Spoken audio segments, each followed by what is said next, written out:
maipunan nyo na.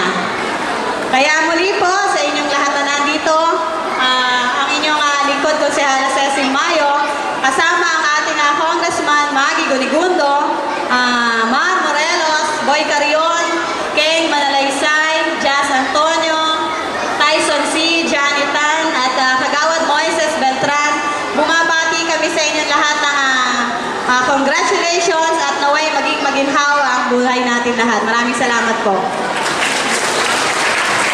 Maraming salamat po. Isa pa rin pong pagbati mula sa ating punong lungsod, kagalang-galang Sherwin T. Gatchalian, nakakatawanin ng ating pangalawang punong lungsod, Ginoong Eric Martinez.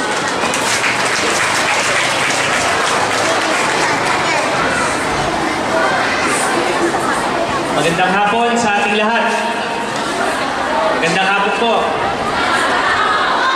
Isang tagumpay na hapon para sa ating lahat ang pagtatapos ng ating mga anak ngayong hapong ito. Dr. Aida San Juan, Ma'am Erlinda Unghuko, Dr. Brian Ilan, ang ating mga punong guro sa iba't ibang paaralan sa lungsod ng Valenzuela, ang ating mga konsehal ng bayan, Konsehal Adrian Dapat, Konsehal Kate Galang Coseteng, at Konsehal Shalani Soledad, sa ating konsehala Cecil Mayo,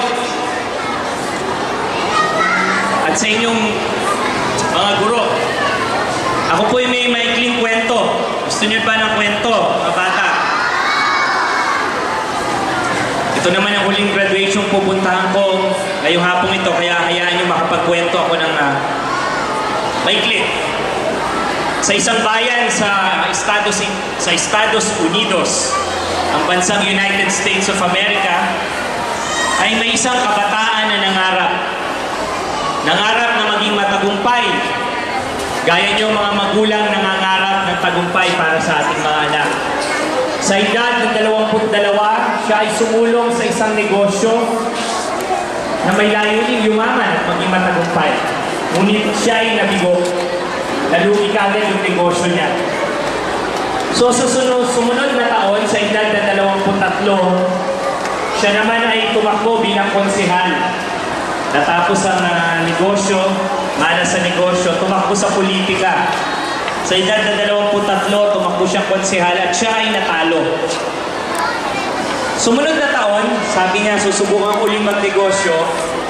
So, at the age of 24, nagnegosyo uli siya. At alam niyo nangyari, ito ay nalugi.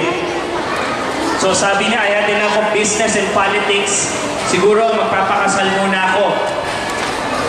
Sa edad na 26, siya ay nagplanong magpakasal. Ngunit isang buwan bago siya ikasal, namatay ang kanyang girlfriend. Talagang malas. Nalugi, natalo sa eleksyon, namatay pa yung pakakasalan, isang buwan na lang. Sumunod na taon, dahil dinamdam niya yung pagkamatay ng kanyang girlfriend, nagkaroon siya ng sakit ng nervous breakdown. So after that, sa edad na 20 siya, tumakbo siyang congressman. Sabi niya, mahala siguro sa konsehan at takbong congressman. At siya ay natalo. So edad na 31, tumakbo uli ng congressman after 2 years. At siya ay natalo. Ang katapatan sa pamumuno ni Christine Maris P. Basatan, bata nagkamit ng unang karangalan sa Kinder B.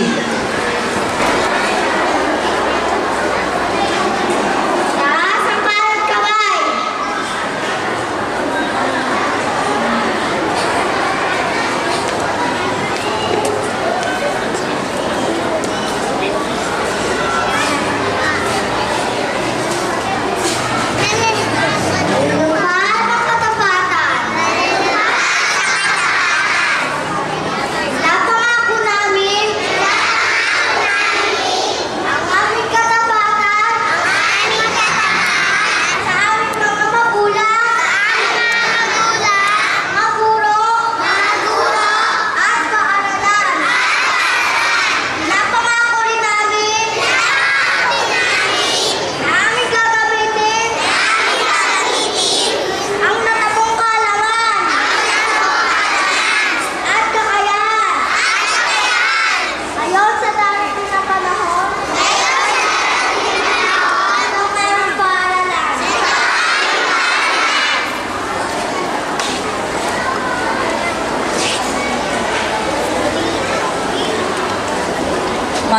nakatayo para sa pangwakas na awit, Pangako.